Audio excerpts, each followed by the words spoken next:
nakapagpahinga naman ako every minute. So, yeah, lang. Comment yun na, sumabits namin si Mo, Rodney, nagtatanungan na namin. The whole team naman. Next step up kami lahat sa game na po. Speak naman. Konti lang tapos tayo.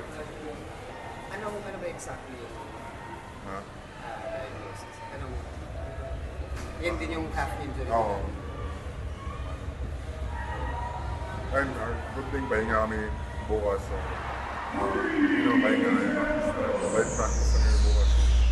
Pahinga kami. Sabi ni Coach Leo, gusto mo raw maglaro, ang prueba nun, maaga ka dumating. Talagang gusto mo, talagang gigisingin ko maglaro ka ni-enjoy na. Kasi wala to eh. Series na to eh. Diba? Lahat naman tayo gusto manalo. So, manage minutes na. So, then, good thing nakuha namin na panalo. Pero kailan kaya gagaling yung mga 100%? Ayun lang. Hindi ko alam. Pero, may gamot naman na iniinom sa sana naman.